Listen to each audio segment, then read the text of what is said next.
Alhamdulillah, kita kembali semula kepada perbincangan yang terakhir ini. Pada zaman Nabi SAW, ini satu contoh yang baik untuk kita bawa. Pada zaman Nabi SAW, ada di kalangan imam, di kalangan para sahabat apabila menjadi imam, mereka panjangkan solat mereka. Ialah dengan niat yang baik, kerana mereka ingin menghayati solat. Tetapi oleh kerana mereka imam, di belakang mereka ada makmum. Dan makmum itu kadang-kadang ada kerja, ada yang nak pergi ke ladang, ada yang nak mengambil kurma, ada yang kerja-kerja yang lain. Lalu di kalangan makmum ini ada yang mengangkat atau bersungut kepada Nabi SAW.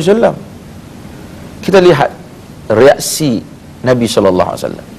Nabi tak kata kepada makmum, kau orang ni malas solat, kau orang ni asyik pentingkan harta benda dunia, sehingga orang semayang panjang sikit pun kau orang bising. Tak.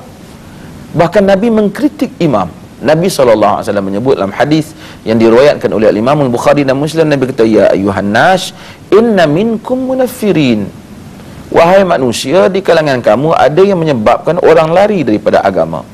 Faman ammanan nas falyatajawaz, fa inna khalfahu ad-dha'ifu wal kabir wa dhal hajah. Nabi kata, sesiapa yang jadi imam kepada orang lain, maka hendaklah dia ringankan salat. Kerana di belakangnya itu ada orang yang lemah, yang sakit, ada orang yang dah tua, ada orang yang ada hajat, maksudnya ada kerja yang dia nak buat. Dan demikian juga kita kena laksanakan Islam demikian. Kadang-kadang imam terutama di bandar yang orang sibuk nak pergi kerja, nak pergi apa, dia kena raikan makmum dia.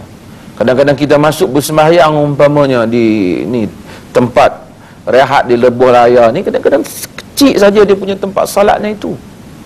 Kita masuk, kita panjangkan solat, orang lain beratur di belakang, ada yang nak masuk, tak dapat masuk lagi.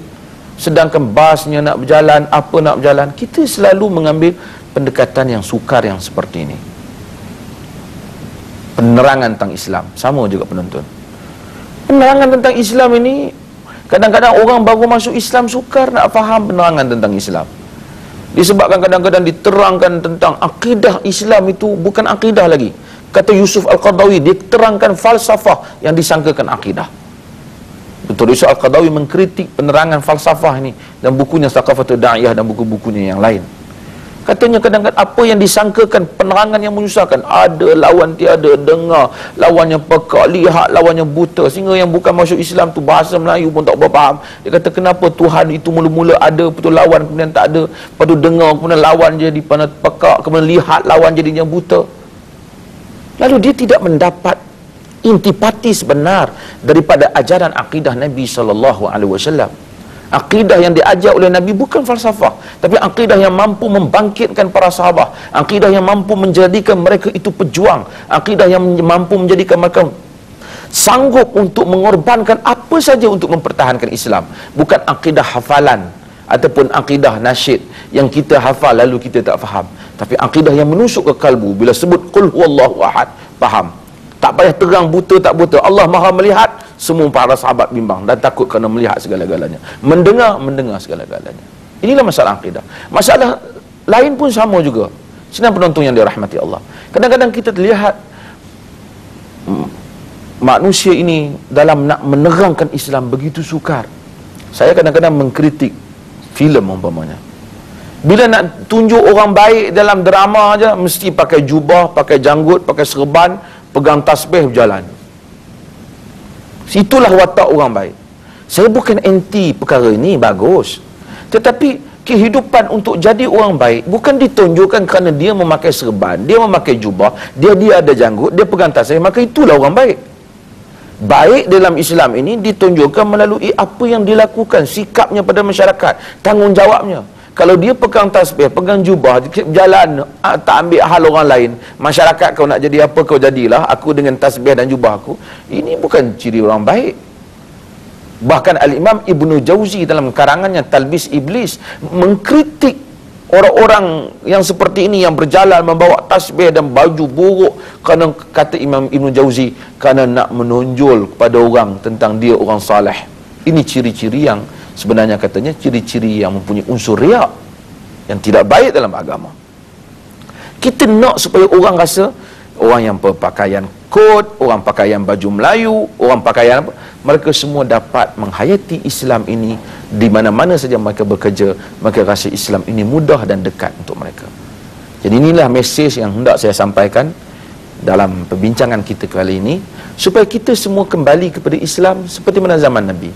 Mudah, senang dipahami, senang dihayati, tidak membebankan, tetapi berprinsip mengikuti apa yang terkandung dalam Al-Quran dan sunnah Nabi SAW. Jika kita sentiasa melihat pada Al-Quran dan sunnah Nabi, kita akan dapati agama ini mudah, senang dan baik untuk semua, insyaAllah. Mudah-mudahan Allah Ta'ala merahmati perbincangan kita pada hari ini. Sekian, wassalamualaikum warahmatullahi wabarakatuh. Yang benar tetap benar.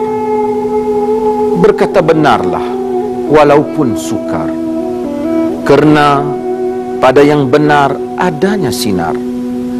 Yang benar tidak boleh diganti tukar, sekalipun cuba disangkar oleh yang makar. Kerana yang benar itu benar, sekalipun ada yang bersikap hambar.